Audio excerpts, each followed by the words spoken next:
Here we are. Here we are. Hey, everyone. I guess the music is ending just a little short. I want to adjust that. But welcome to Higher Way Live. I am Coach Tonya Wells. Glad you are here today, either catching this live or on the replay. Today, we are going to talk about the beauty that is in the darkness. And when I'm referring to that, I'm talking about what is unseen. The things that are unseen, and how can we nurture life-giving ideas and goals that aren't seen yet with our physical eyes, cannot touch them. We might not be able to engage with them externally, but when we have an idea, it starts out hidden first. Everything that was created started with an idea. And so that's our area or point of focus this week. So let's just go ahead and jump right into it. Let's look at our objectives for today. Our objectives, we're going to talk about what is it that is required to nurture the unseen. We're going to hit on that today. Also, we're going to review our Higher Way question of the week. We're going to review our quote that we put out there this week. We'll summarize, and then as a good life coach, I assign you life work. I don't like to call it homework. I like to call it life work. This is where the transformation takes place. It's when you take what you learn and you actually begin to put it into practice. So I'll assign that, and then I'll share with you briefly how you can stay connected as we grow our community with one another here at Higher Way. So let's go ahead and get started. What is required to nurture something that is not seen? And, two metaphors came to mind. Maybe I should have used one, but here's what I was thinking. One might resonate with someone more than others. So as we're talking about this concept today, I want you to think about it metaphorically, and we're going to primarily hone in on the seed and the soil. But I think many women can also relate to nurturing an unborn child because it's unseen in some respect, but there's a lot that goes on to nurturing. So these are three things. There may be more, but these are the three main things that are required to help nurture something that's unseen. One is you're going to need proper nutrients.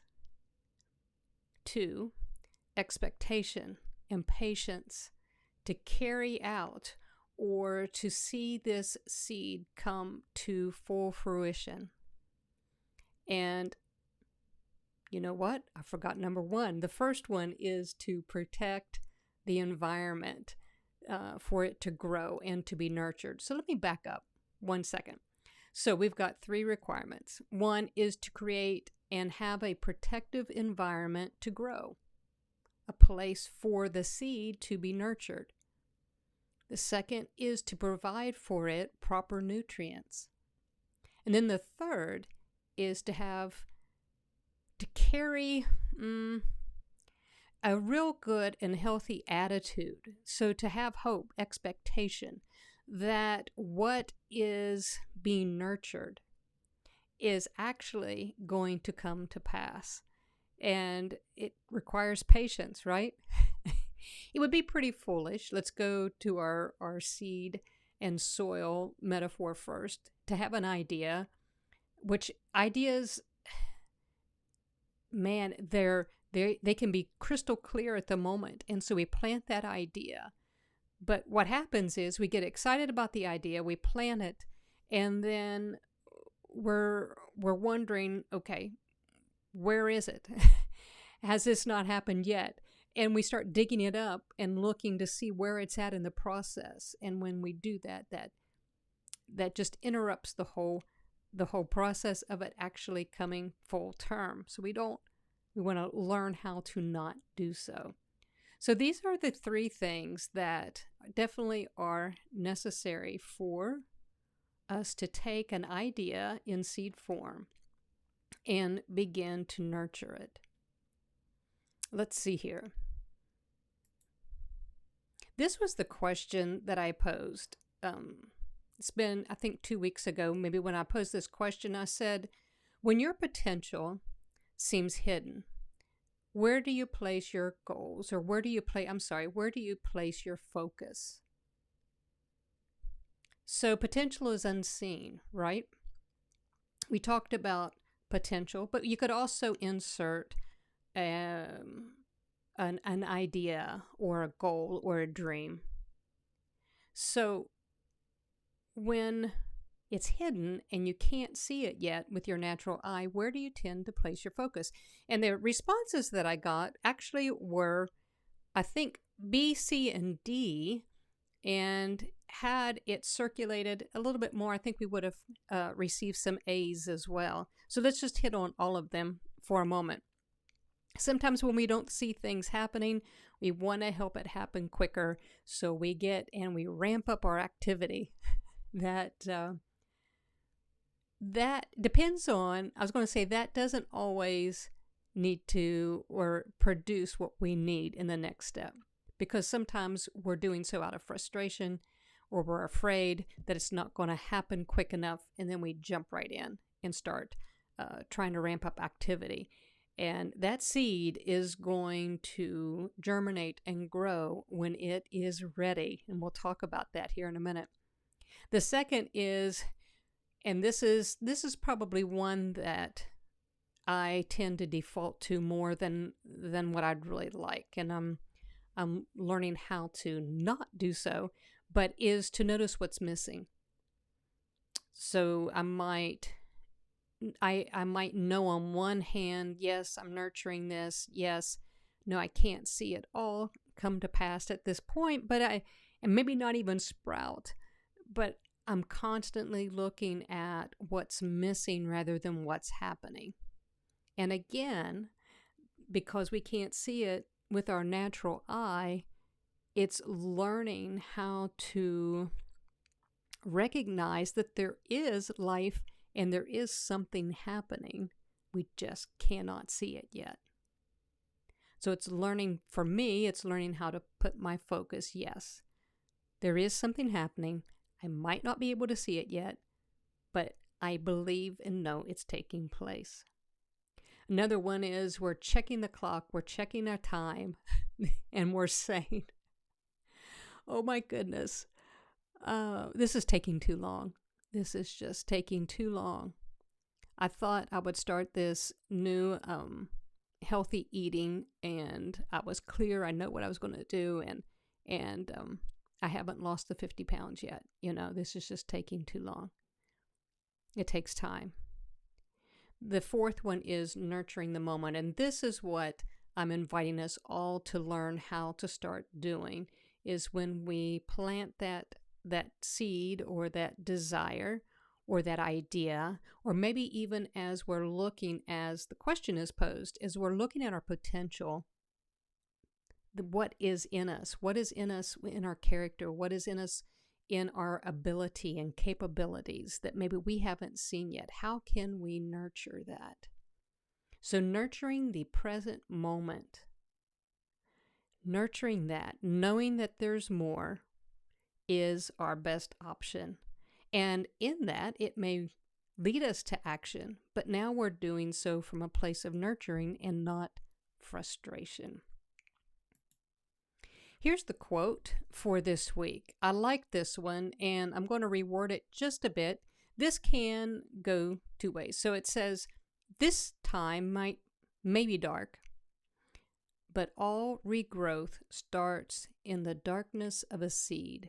I want you to take a really good look at this picture. Isn't that fascinating? So it could be regrowth, but it could also be growth in a brand new area of your life. And the darkness is not a negative darkness. We're not speaking of a darkness here that is, at least not in this particular episode, we're not talking about one that is heavy and darkness in the way of depression. We're talking about a darkness because it's unseen. It's hidden. It has an environment that's being creative or created for to nurture new growth. So this time may be dark, but all growth or regrowth starts in the darkness of a seed. Now this is where it gets really exciting. This is exciting. And when you begin to realize that a seed has almost everything it needs to become a plant hidden away inside of it. Think about that for a moment. A seed has almost everything it needs to become a plant hidden away inside of it. And then I pose the question, what do you have inside of you? Now I could take this same seed and you can look, it's getting ready to be planted in soil, which is what it was made for, so that it can begin to germinate and grow. But what would happen if I took that same seed and I set it up on a windowsill? Would it cease to have everything inside of it to become something? No, it wouldn't cease to have that inside of it, but it's not placed in the proper environment in order for it to grow. So the seed would have all this latent potential, but in the wrong place. So what we're learning today is that a seed, although it may contain everything it needs to become a plant, hidden away and tucked away, it needs the proper soil and environment in which to grow. So let's talk about that just a moment.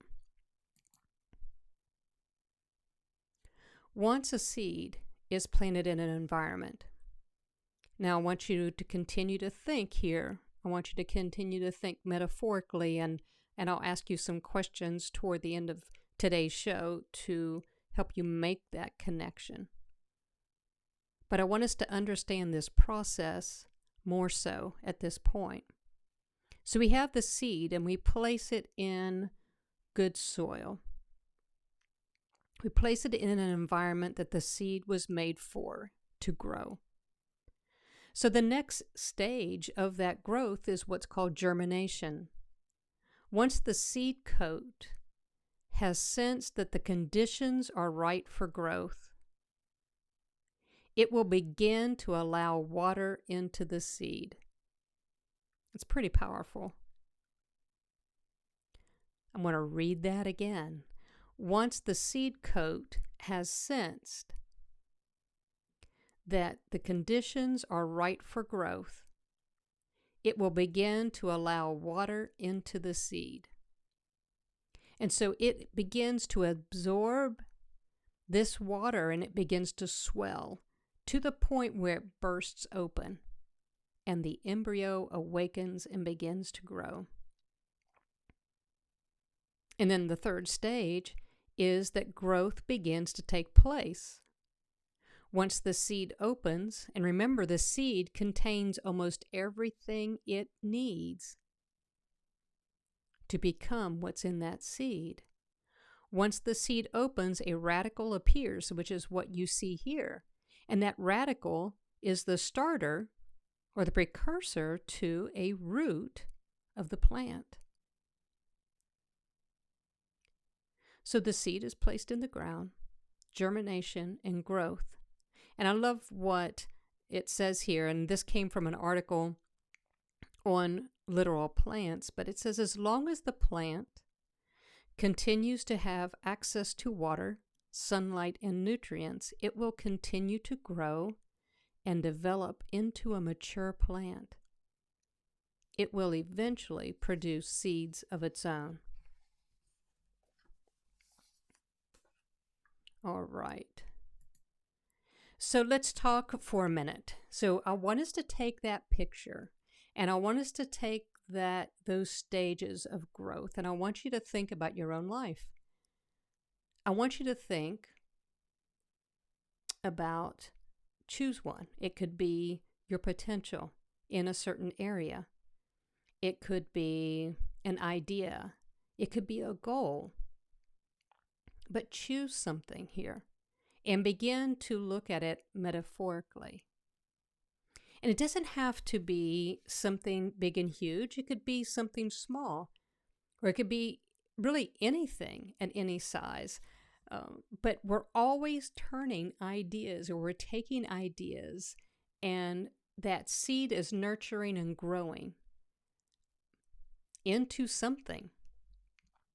A lot of times like I mentioned at the first part of today's show, we take a seed or a worrisome thought, and we can begin to nurture that and grow that into something that never comes to pass.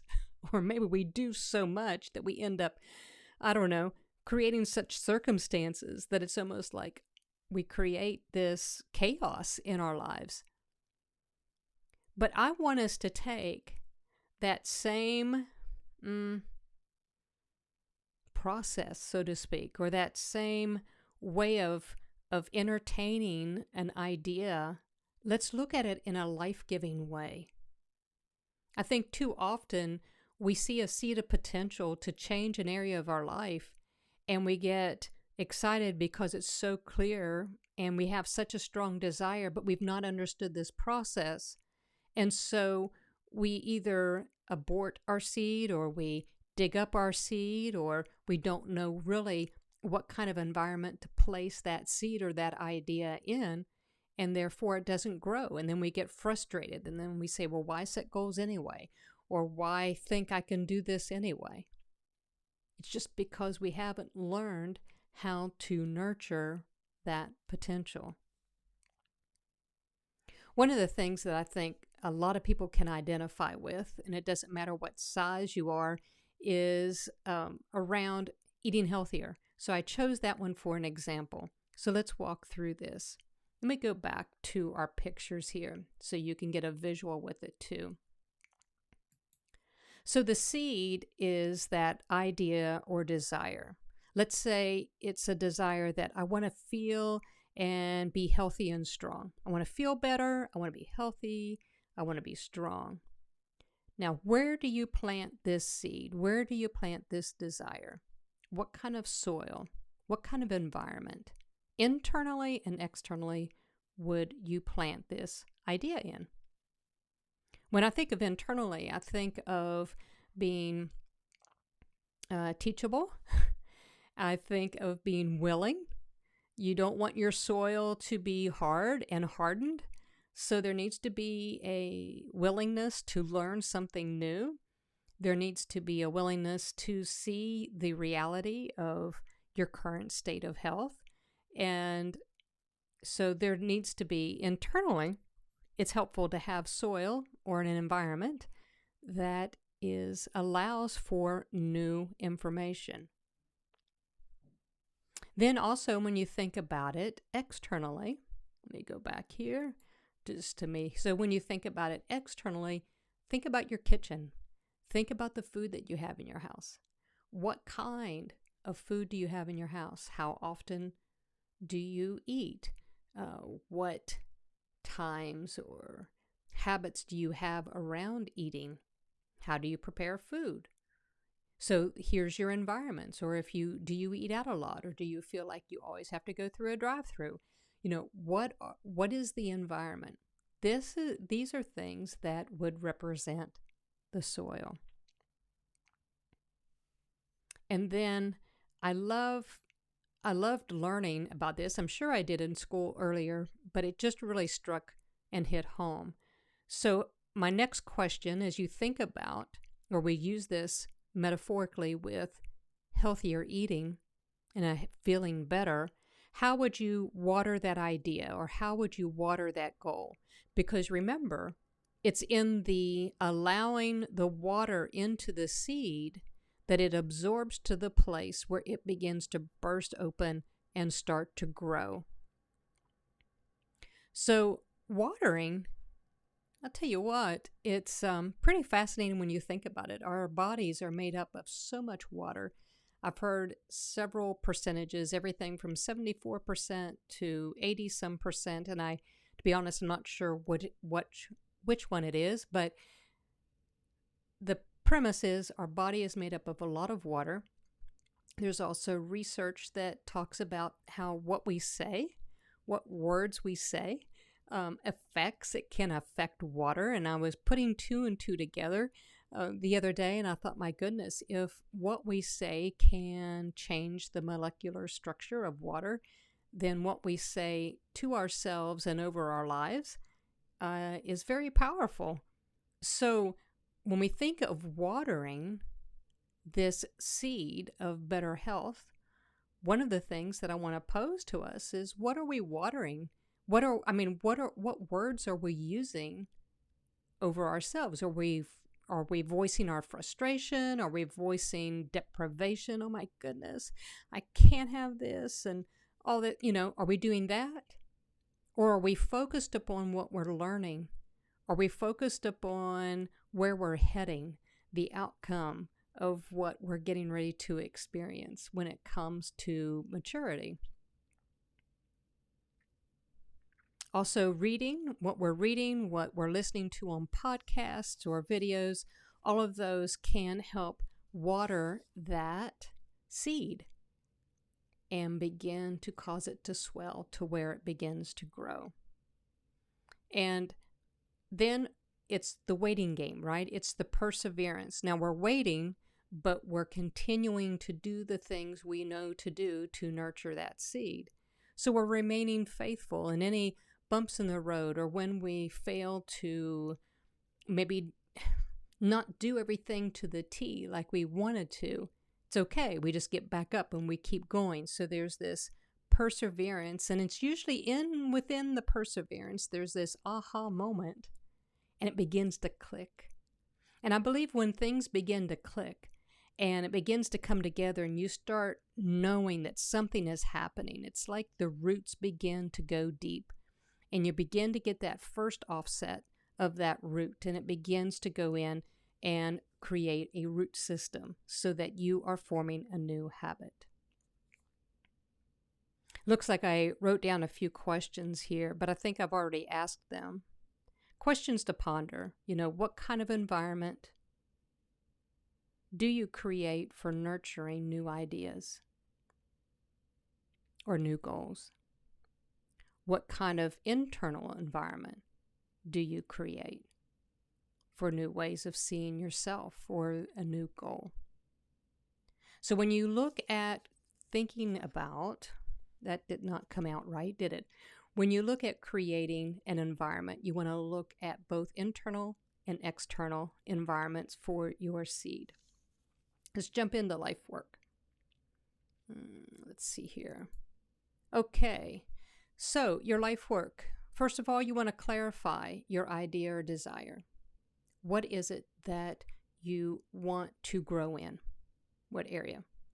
Second, you want to create a nurturing environment. We've talked about that in detail just over the last few minutes. Third, you want to water your idea with life-giving thoughts and words. Very, very, very important. Otherwise, you have a desire going in one direction, and what you're saying and your thoughts and ruminating is going in the other direction, and you're either going to be going back and forth, frustrated, or you're going to plant your seed and pull up your seed, and you're going to plant your seed and pull up your seed. So we want our heart, our thoughts, our self-talk all moving toward that. Fourth, you want to take inspired action. Sometime we'll do an episode just on that. This is so key. We're getting out of that frustration mode and hurry up mode, and we're actually taking inspired action.